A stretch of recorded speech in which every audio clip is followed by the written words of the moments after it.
Bismillahirrahmanirrahim. Assalamualaikum warahmatullahi wabarakatuh. Waalaikumsalam warahmatullahi wabarakatuh. Buya, maaf, saya ingin bertanya. Saya pernah membaca buku dari suatu ormas Islam, di mana buku tersebut yang menjadi rujukan ormas tersebut ada fatwa bahwasanya bersalaman dan menyentuh wanita yang bukan mahram itu diperbolehkan asalkan dengan tanpa syahwat. Dia berdalil dengan hadis Rasulullah itu ketika berbaiat pernah menjabat tangan seorang wanita. Apakah betul seperti itu, Buya? Terima kasih. Wassalamualaikum warahmatullahi wabarakatuh. Waalaikumsalam warahmatullahi wabarakatuh. Assalamualaikum warahmatullahi wabarakatuh.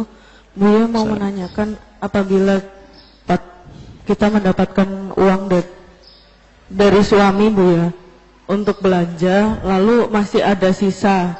Nah, sisa ini apakah itu menjadi hak untuk istri atau suami?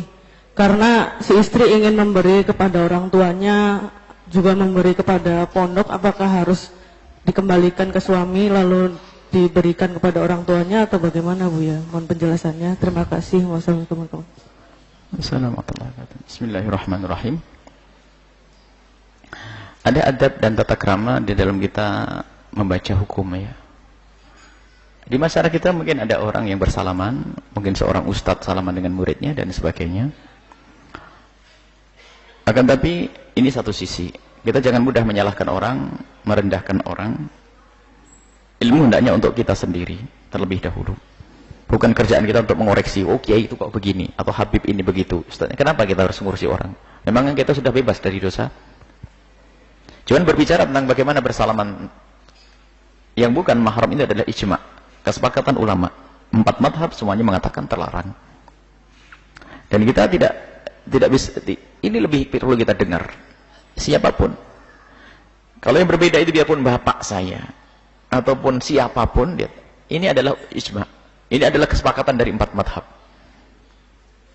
Kesepakatan 4 madhab. Nanti ada perkenan qawaid minan nisa, perempuan-perempuan yang sudah tidak ada harapan untuk bersenang-senang, tidak ada syahwat, tidak punya syahwat dan tidak membangkitkan syahwat. Perempuan yang sudah sepuh, yang sangat sepuh-sepuh, ini pun pendapat lemah, baru orang semacam itu bolehlah. Ini ada pendapat. Akan tapi tetap kulis sakitin lahir, setiap yang jatuh ada yang mengamuk-mengut. Dia pun orang tua renta tetap saja. Namanya perempuan, laki-laki ada bangkit syahwat suatu ketika. Karena syahwat itu adalah sudah nggak peduli lagi. Bahkan mungkin binatang, orang berhubungan dengan binatang. Jadi jangan meremehkan yang demikian itu. Akan tapi begitulah yang dikatakan para ulama. Kami tidak akan melampaui omongan para ulama. Ya, kita punya tulisan masalah ini, kita lacak perkataan ulama 4 madhab. Bahkan dikatakan ini adalah ijma' para ulama. Semacam itu. Kalaupun ada orang yang mengambil fatwa yang semacam itu, semoga Allah mengampuni siapapun, karena ini adalah masalah ilmiah. Tidak boleh kita melanggar satu perkataan ulama hanya atas dasarnya apa? Ini hadisnya kan bukan mutawatir. Bukan hadis tingkat pertama, hadis yang mutawatir yang qat'ud dalalati qat'ud thubuti. Enggak. Karena ijma' ulama itu bisa berdasarkan hadis dhaif sekalipun. Kalau sudah ijtihad para ulama, disepakati ulama, kita akan dididik untuk patuh kepada ulama. Ini adalah untuk Anda sendiri. Dan kami tidak, setelah kita lacak, kita baca adalah semacam itu. Hanya nanti ada perkenan bihail, pakai pembatas.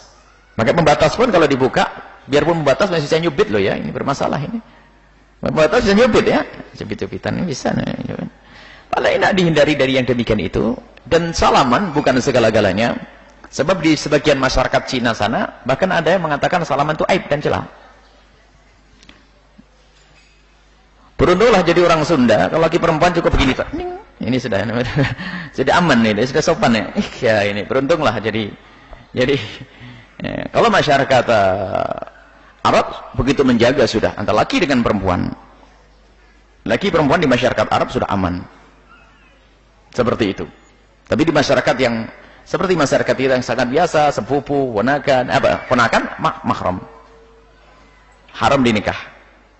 Bersalaman dengan ponakan ada masalah. Orang lain misalnya.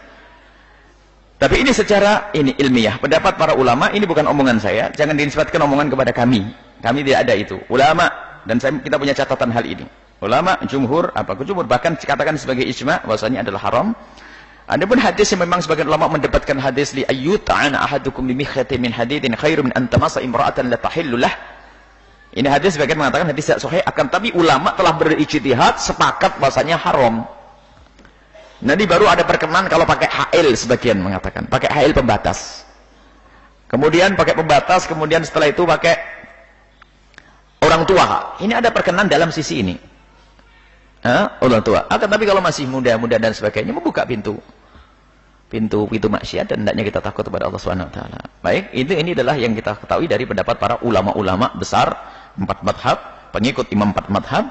Kalau pada satu orang si A, si B, si C, ingat, pekerjaan seorang mujtahid bukan hujjah, apalagi seorang kiai atau ustadz di akhir zaman. Kalau ada ustadz bersalaman bukan hujjah, jangankan ke ustadz, pekerjaan seorang mujtahid pun bukan hujjah. Yang jadi hujjah adalah pekerjaan Nabi SAW. Ada baiat Nabi tidak benar kalau Nabi berbaiat bersalaman, tidak. Nabi berbaiat adalah dengan qaul, dengan omongan. Berbaiatlah kepadaku wahai wanita Arab. Berbaiat untuk apa ya Rasulullah? Antu'minu billahi alla tasrikna, anta tu'minna billahi wa la tasrikna wa la tazdina. Hendaknya engkau berbaiat kepada kami untuk berbaiat beriman kepada Allah. Ya Rasulullah, kami berbaiat dengan lisan saja. Wala tasrikna, agar kalian jangan mencuri. Ya Rasulullah, kami tidak akan mencuri. Wala tazdina, agar kalian tidak berzina. Sayyidina Hindun mengangkat tangan, ya Rasulullah, apakah perempuan merdeka seperti kami ini mungkin berzina? Kemuliaan Arab itu, zaman itu. Jadi zina itu gak kebayang bagi orang mulia. Rendah sekali. Sehingga waktu Sayyidah Hindun itu diajak berbaiatlah kalian wahai wanita-wanita untuk tidak berzina, tuh heran. Loh, kok kami disuruh berbaiat tidak berzina ya Rasulullah? Hal tazdil khurratu, apakah seorang kami seperti kami ini mungkin kebayang berzina? Nggak kebayang berzina ini. Kelas mulia ini. Sekarang rendah ini, zina terjadi sana sini karena pendidikan yang salah. Baik. Itu seperti itu. Ini pendapat ulama, bukan omongan kami. Jangan sampai dibenturkan saya dengan kiai fulan, ustadz fulan atau siapapun. Enggak. Ini pendapat ulama. Kalau ada yang ingin tahu, nanti saya berikan tulisannya. Ini hujah-hujahnya para ulama seperti ini dan sebagainya. Kami ini nukil. Apa yang kami omongkan di sini bukan dinisbatkan. Kalau bertanya Buya, pendapat Buya kayak apa? Oh, tidak akan keluar jawaban. Saya tidak punya pendapat. Dan itu sudah saya kaji berkali-kali. Dan alhamdulillah tidak menghalangi siapapun untuk bersahabat dan berkawan. Ibu tidak pernah salaman dengan kami. Ya, baik semuanya. Semua baik semuanya. Tidak ada salaman, tidak ada masalah. Dan tidak akan mengurangi. Biarpun suaminya sangat dekat dengan saya tidak salaman dengan istrinya juga tidak ada masalah. Tidak ada masalah, tidak ada yang kurang, tidak ada yang kurang. Kebaikan tidak harus dengan bersalaman. Kebaikan dengan doa. Kebaikan dengan memberi kebaikan secara nyata. Apa sih arti sebuah salaman jika ternyata ada kebencian di dalam hatinya? Baik. Ini adalah perkataan ulama, dan ingat jangan dibenturkan saya dengan kiai atau ustadz atau siapapun. Ini perkataan ulama. Dan begitulah kita lacak. Tidak boleh kita mengatakan, oh ini dalilnya bukan qat'iyud dalalati, bukan mutawatir ini. Masih ada mungkin khilaf. Memang celah khilaf itu ada. Tapi kalau ulama sudah mengatakan begitu, mau ngomong apa lagi? Siapa lagi kita percaya kalau bukan ulama? Atau engkau sudah punya posisi sama dengan para mujtahid? Paling enak adalah selesai Allah. Dan kami tidak akan, jangan mencaci siapapun yang masih bersalaman. Kita tidak tahu apa di balik itu semuanya. Mungkin Masya Allah karena orang yang melihat ini orang awam, kalau tidak disalami nanti kecewa dan sebagainya. Dia tidak ngerti halal haram kan. Sudah terlanjur datang mau salaman kok astagfirullahaladzim, jangan kan tidak enak banget. Mungkin begitu, kita tidak tahu. Dan kadang kita sudah di satu tempat, kita tidak sadar yang namanya orang rame.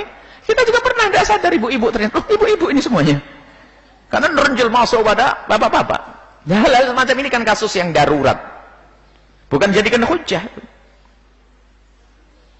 Bahkan pernah di pulau mana itu, dulu beberapa tahun yang lalu itu, nggak bisa keluar kalau tidak salaman kita. Semua yang hubungin, pintunya cuma satu. Wah, ini kacau nih. Nggak bisa keluar Buya kalau tidak salaman. Lah, nggak bisa nih. Mereka nggak ngerti itu. Masa harus ramah lagi, jangan salaman? Nggak mau tetap. Akhirnya apa? Ya sudahlah, tutup pakai begini. Yang cepat, buka dulu salaman. Ya, gitu.